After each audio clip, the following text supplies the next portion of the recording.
말씀 가지고 의와 절제와 장차 오는 심판이란 제목으로 말씀의 은혜를 나누기를 원합니다. 두려움은 인간의 아주 기본적인 그리고 중요한 감정입니다. 그래서 모든 인간마다 다 어떤 형태든지 두려움이 있습니다. 여러분들은 뭐가 두려우세요? 그러기에 난 두려운 게 없다 이렇게 말하는 것만큼 어리석은 것이 없습니다. 예를 들어서 어떤 직장 다니는 사람들이 내가 뭐 이 직장 아니면 뭐 먹고 살 일 없을까 봐 두렵지 않아. 그 사람은요 그 직장에서 해고될 것을 제일 두려워하는 거예요. 그거 해봐라 내가 쫄 것 같아. 그게 제일 두려운 거예요. 근데 그런 인간의 여러 가지 두려움에 있어서 가장 먼저 되는 두려움이 있습니다. 그것은 뭐냐? 바로 절대자에 대한, 영원한 것에 대한, 영혼에 대한 두려움이에요. 그래서 하나님을 알지 못하는 사람들은 어떻게 해요? 무당이나 샤머니즘 점을 칩니다. 구슬합니다. 이사 갈 때도요 그냥 못 가요. 한국에서는 그런 게 있잖아요. 날짜 받는다 그러잖아요. 손 없는 날 받는다 그러잖아요. 꼭 그날 이사를 해요. 제가 예전에 한국에서 사역할 때 친했던 목사님께서 제주도에 개척을 하셨던 적이 있습니다. 그때 개척하시기 위하여 그 목사님께서 제주도로 이사를 가셔야 되는데 집을 거의 2달 동안 못 구하시는 거예요. 그 여관에서 지내시는 거예요. 왜 그래 못 구하시냐고 물어봤더니 제주도에서는요 이사가는 날짜들이 있대요. 그러니까 귀신들이 집을 비우는 시기가 있는데 그때 한 보름 정도 되는 그 시간에만 이사를 하고 딴 데 이사를 안 한다는 거예요. 그래서 제주도에서 이사를 하려면 적어도 1년을 기다린다는 거예요. 왜 그렇게 할까요? 왜 사람들이 그렇게 무당을 찾아가고 궁합을 보고 점을 치고 이사 날짜를 받을까요? 이유는 한 가지입니다. 두려워서 그래요. 두려워서. 알지 못하는 어떤 신적인 존재에 대한 두려움 때문에 모든 인간들이 그런 어떤 시기든지 그런 두려움을 가지고 있는 거죠. 사랑하는 여러분, 우리가 예수를 믿는다, 기독교의 복음에 어떤 것을 누린다 라고 했을 때 제일 큰 가치가 뭔지 아세요? 바로 이런 영적인 것들에 대한 두려움이 없어지는 거예요. 물러가는 겁니다. 기독교인 중에 손 없는다 이상 그런 거 없어요. 그런 거 없습니다. 더 이상 날짜에 매이지 않습니다. 율법에 묶이지 않습니다. 자유합니다. 두려움에서 벗어나는 거예요. 사도 바울 로마서 이렇게 말씀하시거든요. 같이 읽겠습니다. 시작. 다시 무서워하는 종의 영을 받지 아니하고 양자의 영을 받았으므로 우리가 아빠 아버지라고 부르짖느니라. 아멘, 아멘. 이게 예수님 안에서 우리가 누리는 정말 중요한 특권이고 복음입니다. 복음 안에서 누릴 수 있는 건요 더 이상 우리가 종의 영을 받지 않았다는 거예요. 양자의 영, 즉 하나님의 자녀가 돼서 하나님을 아빠라고 부른다는 거예요. 만약 누군가가 하나님이 원하시는 대로 하지 않으면 너 두려운 일이 생겨, 어떤 이런 식으로 공포를 준다, 그 사람이 목사든지 뭐든지 상관없어요. 결코 하나님의 사람이 아니에요. 하나님은요 우리에게 두려움을 줌으로써 우리에게 뭔가를 이끌어내는 분이 아니란 거예요. 우리의 어떤 행위를 강조하시는 분이 아닙니다. 만약 그렇게 설교하거나 그렇게 말하는 사람이 있으면요 사이비라고 생각하시면 돼요. 물론 하나님 안에서 우리가 연단받고 훈련받는 것이요 두려울 수는 있어요. 그러나 결코 두려움을 전제로 하나님이 우리에게 뭔가를 요구하시는 분이 아니라는 것을 우리가 복음 안에서 반드시 기억하고 믿어야 돼요. 그러나 복음 안에 있을 때에 양자의 영을 받지 못하고 하나님의 자녀가 되지 못했을 때에 어떻게 해요? 신에 대한, 절대자에 대한 두려움은 반드시 있게 돼요. 그래서 아까 말씀드린 것처럼 하나님을 알지 못하는 자들은요 그 두려움을 이기기 위해서 어떻게 해요? 무당을 찾아가고 샤머니즘을 믿고 돈이나 오히려 물질에 더 집착하고 권력이나 어떤 지위를 추구함으로써 그 두려움을 이기려고 해요. 오늘의 본문에 등장하는 벨리스가 바로 그런 사람이에요. 올해 들어서 우리는 사도행전 말씀으로 계속 은혜를 나누고 있는데 지금 거의 마무리 단계에 와 있습니다. 오늘 본문에서는요 이 바울이 로마에 가기 전 예루살렘에서 재판을 받고 호송되어서 가이사랴 감옥에 있을 때였어요. 이 앞부분을 보면 24장에 대제사장 아나니아와 그 비롯한 여러 명의 고발단들이 변호사 더둘로를 대동해가지고 바울을 참수하고 누명을 씌워요.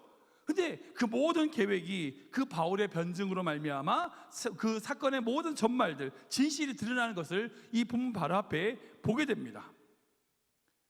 그래서 그 사건 이후에 이 벨릭스가 바울에게 찾아와서 예수님을 믿는 도에 대해서 묻게 되는 것을 보게 돼요.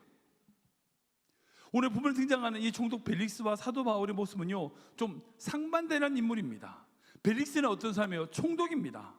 총독이라고 한다면요, 당시의 로마 제국의 힘을 등을 입고 정치, 군사, 종교 모든 통치권을 가진 그 지역의 최고의 권력자였어요. 근데 반해 바울은 어떤 사람이었어요? 예수를 따른다는 이유로 잡혀서 힘없고 그렇게 권력 없이 감옥에 있는 죄수였어요. 근데 그런 총독이 죄수인 바울을 불러다가 네가 믿는 예수가 어떤 거냐를 듣는 거예요. 24절 말씀입니다. 같이 읽겠습니다. 시작. 수일 후에 벨릭스가 그 안에 유대 여자 드루실라와 함께 와서 바울을 불러 그리스도 예수 믿는 도를 듣거늘. 아멘. 이 말씀 보시면 죄수에 불과한 이 바울을 불러다가 자신의 아내와 함께 예수 믿는 도에 대하여 묻고 듣는 것을 보게 돼요. 사실 아까 말씀드린 것처럼 이 벨릭스와 바울은요, 정말 정반대의 길을 걸어왔던 사람이었어요. 제가 설교를 준비하면서 자료를 찾아보니까 이 벨릭스는 정말 의외인 게 노예 출신이었어요. 노예 출신인데 총독까지 올라간 사람입니다. 즉 세상적으로 말하면요, 개천에서 난 용이에요. 인생 역전의 주인공입니다. 지금도 어려운 환경과 어떤 그 가난을 뚫고 나름의 성공에 올라간 사람들을 우리가 존중해주고 인정해주잖아요. 많이 도전을 받잖아요. 아무튼 이 벨릭스는요, 낮은 지위에 낮은 신분으로 태어났음에도 불구하고 이 세상적으로 수단과 방법을 가리지 않고, 말씀 보면 느끼시겠지만 뇌물도 받고 뭐 어떤 권력들을, 그런 것들을 취함으로 로마 총독까지 올라갔던 나름 세상적으로 성공의 자리에 오른 세상으로 인정할 만한 사람이었어요. 그런데 반해서 바울은 어떻습니까? 태어날 때는 금수저였어요. 요즘 말하는 대로 금수저였습니다. 로마 시민권자로 태어나가지고 당대의 최고의 교육기관이었던 가말리아의 문화생으로 훈련을 받고 공부했고, 그리고 이후에 사내들인 공의회의 회원으로서 세상적으로 볼 때 나름 성공할 수 있는 가능성을 가장 많이 가진 최정상의 사람이었어요. 출발선에서는 세상적으로는 정말 금수저에게 좋은 것으로 출발한 거였어요. 근데 오늘 본문에 보면요, 그 예수를 따르고 믿는다는 이유로 어떻게 됐어요? 죄수가 됐어요. 세상적으로 보면 벨릭스는 노예 출신으로 총독까지 올라간 사람이고, 바울은 나름 성공적인 집안에서 태어났지만 죄수의 신분이 된, 어찌 보면 정말 정반대의 삶을 살아왔던 인물 같습니다. 근데 그런 벨릭스가 이 사도 바울을 불러다가 예수 믿는 도가 어떤 것인지 대하여 듣고 있는 거예요. 여러분, 세상적으로 보면 이 상반되어 있는 이 두 인생을 살았던 이 두 명이지만 결정적으로 이 둘의 큰 차이가 있어요. 그 뭐냐? 바로 바울에게는 복음이 있었다는 거예요. 세상적으로는요, 총독 벨릭스가 더 잘 되고 있는 것 같고 좋아 보이지만 결국 그건 뭡니까? 결국 죽음을 향해 달려가는 수많은 인생 중에 한 사람에 불과한 거예요. 그러나 사도 바울은 생명이신 예수 그리스도를 따름으로 세상에서 어떤 것과 비교할 수 없는 하나님의 나라의 위대한 인물로 지금까지 남아있는 거예요. 여러분들 어떤 인생을 추구하고 있습니까? 벨릭스와 같은 인생을 추구하고 있습니까? 아니면 사도 바울과 같은 인생을 추구하고 있습니까? 정말 기도하는 것은 우리에게 모든 성도님들이, 특별히 우리 자녀들과 우리 청년들이 이 벨릭스가 아닌 바울과 같은 길을 걸어가길, 믿음의 성도 되시길 축원합니다. 세상에서 인정받지 못한다 할지라도 오직 예수로 가득하여 복음의 비밀과 은혜를 다른 자들에게 나눠주는, 여러분, 그게 주님의 축복을 누리는 자인 줄 믿으시기 바랍니다. 아무튼 그 벨릭스가 바울에게 예수를 믿는 도를 묻게 되고 그에 대한 대답이 25절에 등장해요. 같이 읽겠습니다. 시작. 바울이 의와 철제와 장차 오는 심판을 강론하니 벨릭스가 두려워하여 대답하되 지금은 가라, 내가 틈이 있으면 너를 부르리라 하고. 아멘. 거만한 모습으로 나름 성공을 자랑하던 그 벨릭스가 죄수인 바울을 불러다가 그 죄수로 고생하면서까지 네가 믿는 게 도대체 뭐냐? 라고 물었어요. 그때 바울의 대답이 뭐예요? 의와 절제와 심판입니다. 이후에 제가 좀 구체적으로 나누겠지만 이 벨릭스는요, 그런 자신의 그 질문에 당당하게 말하는 이 바울의 대답을 듣고 어떻게 했어요? 두려워했어요.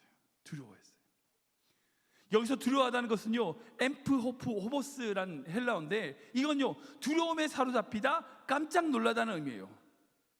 다른 말로 이 사도 바울이 전한 이 복음, 의와 절제와 심판이라고 하는 이 복음을 듣게 되었을 때에 어떻게 느낀 거예요?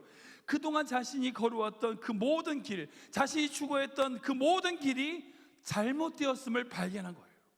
그러니까 두려운 거죠. 자신이 그렇게 돈과 권력을 추구하면서 그렇게 하면 될 거라고 생각했고, 그렇게 살면 잘 사는 거라고 생각했는데 그게 아닌 걸 발견한 거예요. 그래서 깜짝 놀라고 두려움에 사로잡히게 된 거예요. 근데 문제는 뭐예요? 거기까지예요. 거기까지. 자신이 걸어왔던 길이 잘못되었음을 발견을 하고도 놀라고 두려워했는데 거기까지인 거예요. 여러분, 그게 발견됐으면 어떻게 됩니까? 그 자리를 되돌이켜야 되잖아요. 그 자리를 떠나야 되잖아요. 그러나 벨릭스는 그렇게 하지 않았어요. 오히려 그 두려움을 이기기 위하여 더 많은 물질과 더 많은 권력을 추구하는 쪽으로 나아가는 것을 보게 됩니다. 그래서 다음 절을 보면 이 벨릭스가 바울에게 뇌물을 받으려, 돈을 받으려는 모습, 그걸 바라는 모습을 보게 돼요. 사랑하는 여러분, 복음 안에서 우리가 가져야 될 자세는요, 결코 이 벨릭스와 같은 자세가 아닙니다. 말씀 앞에 두려워졌다면, 자신의 죄와 허물이 발견되어졌다면 그 자리를 빨리 되돌켜야 돼요. 거기서 무언가를 더 남아야 된다 노력하는 그런 자세는요, 주님이 원하시는 모습이 아니라는 거예요. 벨릭스와 같은 어리석음을 따르면 안 된다는 겁니다.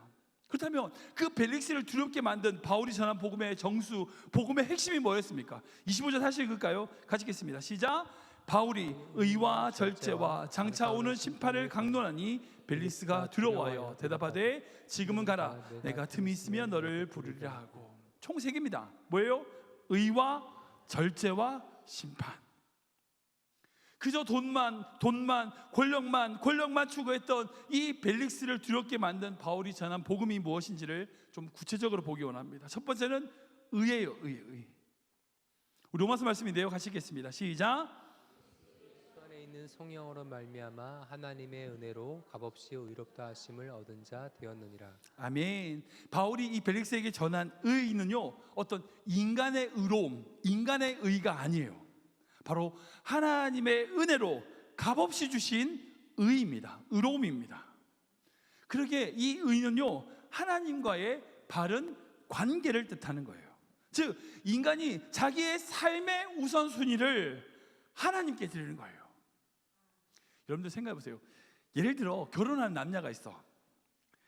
근데 그 남녀가 그 결혼 생활의 우선순위를 그 배우자, 남편이나 아내에게 두지 않고 그 남편이나 아내가 가져올 어떤 경제적인 이익, 예를 들어 혼수라고 칩시다. 그 혼수의 우선순위를 둔다면 그 가정이 온전한 가정이 되겠습니까? 아무리 겉으로 보는 결혼식을 성대하게 치른다 할지라도 그 두 사람의 결혼은요, 올바르게 맺어질 수가 없어요. 잘생기고 조건이 충분하고 성격 좋고 그런 외부적인 어떤 그런 것에 우선순위를 두면요, 나이가 들고 환경이 바뀌면 결국 그 가정은 어려워지는 거예요. 신앙생활도 마찬가지입니다. 우리가 하나님 앞에 의로운 자로 서게 되는 것, 그건요, 어떤 하나님과의 외형적인 어떤 율법의 행위로서가 이루어지는 게 아니에요. 우리 삶에 있어서 하나님, 그분이 우리 삶의 우선순위가 되어야 된다는 거예요. 그래야 하나님과의 바른 관계를 맺을 수 있고, 그것이 바로 하나님이, 여기 바울이 얘기했던 의로움, 하나님이 주시는 의로움이라는 거예요. 그러게 신앙인은요, 모든 인생의 행동의 기준은요, 이해가 아니에요. 이해가 되냐 안 되냐 이걸로 판단하는 게 아니에요. 득실도 아닙니다. 이것이 나한테 이득이냐 손해냐 이걸로 판단하는 것도 아니에요. 편의도 아닙니다. 이게 편하냐 불편하냐. 감정도 아니에요. 이것이 좋으냐 안 좋으냐. 여러분, 그런 것들이 우리가 하는 행동의 원인이 되어서는 안 됩니다. 우리 기준은요, 오직 하나님이 되어야 돼요. 하나님이 원하시는 거냐 하는 거예요. 하나님이 원하시지 않는 거냐, 어떤 이익이 있다 할지라도 안 하는 거예요. 그게 그리스도인이에요. 그렇게 하나님과의 온전한 관계가 이루어질 때에 그것이 바로 성경에서 말하는 의라는 거예요. 그런데 모든 인간은 어때요? 죄인입니다. 죄인입니다. 그래서 그 죄값으로 인하여 반드시 죽어야 돼요. 근데 그런 죄인인 우리를 위하여 예수 그리스도께서 십자가의 보혈로 흘리심으로 말미암아 우리의 모든 죄를 사하시고 그 죄값을 치르심으로 말미암아 우리로 하여금 하나님 앞에 나아가게 하셨어요. 하나님 앞에 서게 하셨습니다. 그러기에 예수 그리스도를 통해서만 우리는 하나님과의 바른 관계를 가질 수 있어요. 우리 모든 인간에게 예수 그리스도의 그 십자가의 은혜가 필요한 이유가 바로 이것입니다. 바울은 그것을 전한 거예요. 두 번째 전한 것은 뭐냐? 바로 절제예요. 절제. 우리 고린도서 말씀인데요, 같이 읽겠습니다. 시작. 다투는 자마다 모든 일에 절제하나니 그들은 썩을 승리의 관을 얻고자 하되 우리는 썩지 아니할 것을 얻고자 하노라. 아멘. 바울이 이 벨릭스에게 복음에 관하여 의롭게 된다, 하나님 앞에 의로운 자가 된다는 것, 즉 하나님과의 바른 관계가 형성되었을 때에 이후에 절제가 있음에 대하여 강론했습니다. 근데 여기서 말하는 절제는요, 우리가 흔히 말하는 절약, 조절의 의미가 아니에요. 지금 우리가 어떤 것을 절제한다 라고 할 때 뭐라고 해요? 콜라 좀 절제해, 콜라 맛이 끊어라, 그 얘기 아니라 좀 횟수를 줄여라, 그 말이잖아요. 근데 이 헬라어에서 절제는요, 앵그라테이마라는 단어인데 이것은 영어로 표현하면 put aside, 제쳐두라는 거예요. 끊어버리라는 거예요. 즉 바울이 전한 복음에서의 절제는요, 이것도 하면서 저것을 좀 줄여나가라, 그런 의미가 아니라 자신의 삶에 아예 제거해버려라 라는 뜻이에요. 여러분, 영원한 생명의 길과 죽음으로 치닫는 욕망의 길은요, 어떤 경우에도 함께할 수 없어요. 함께할 수 없습니다. 빛과 어둠이 같이 있을 수 없잖아요. 겹치는 법이 없습니다. 욕망의 길을 따르면서 생명의 길을 따르는 길은 결코 없어요.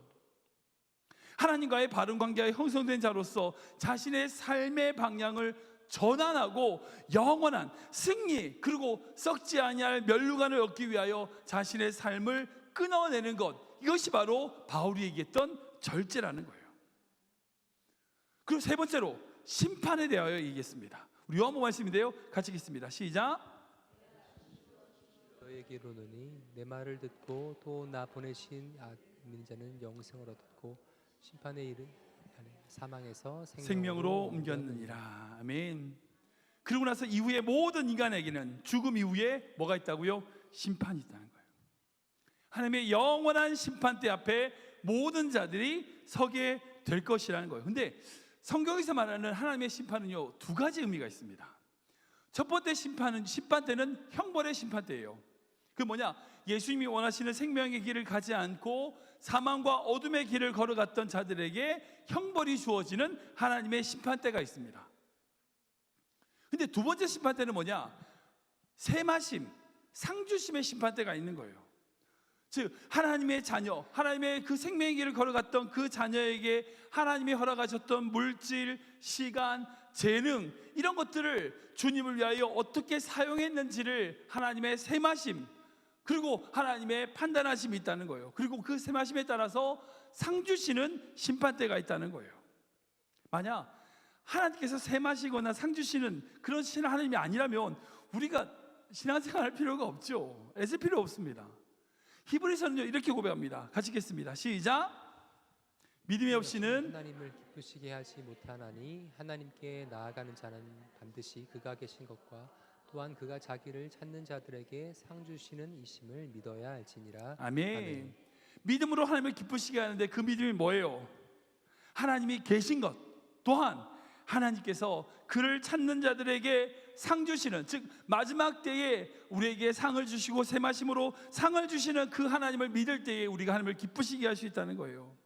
심판이 있음을 알기에 생명의 길을 걸어가기 위하여 사망에서 생명으로 옮기기 위하여 자신의 모든 삶을 절제하며 주님과의 바른 관계를 만들고 몸부림치는 것, 여러분, 그것이 바로 우리가 가져야 될 신앙의 자세라는 거예요. 지금 보이지 않아도 마지막이 있음을 우리가 알고 그 마지막을 위하여 그 죽음 이후에 있을 그 하나님의 심판과 세마심을 믿고 우리가 나아가는 삶을 살아가는 것, 여러분, 그것이 바로 바울이 벨릭스에게 전한 복음의 핵심이라는 거예요.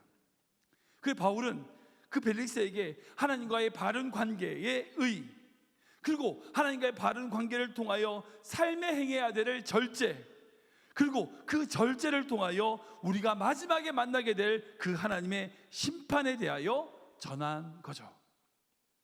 그 바울이 전한 이 복음을 듣고 아까 말씀드린 것처럼 벨릭스는 어떻게 했어요? 두려워했어요. 근데 문제는 뭐예요? 거기까지인 거예요. 거기까지예요. 이후 벨릭스의 삶은 변화되지 않았습니다. 오히려 바울에게 더 뇌물을 받을 만한 어떤 그런 것을 궁리하고 2년이 지나도록 재판의 책임을 다하지 못하는 그런 무책임한 모습을 보게 돼요.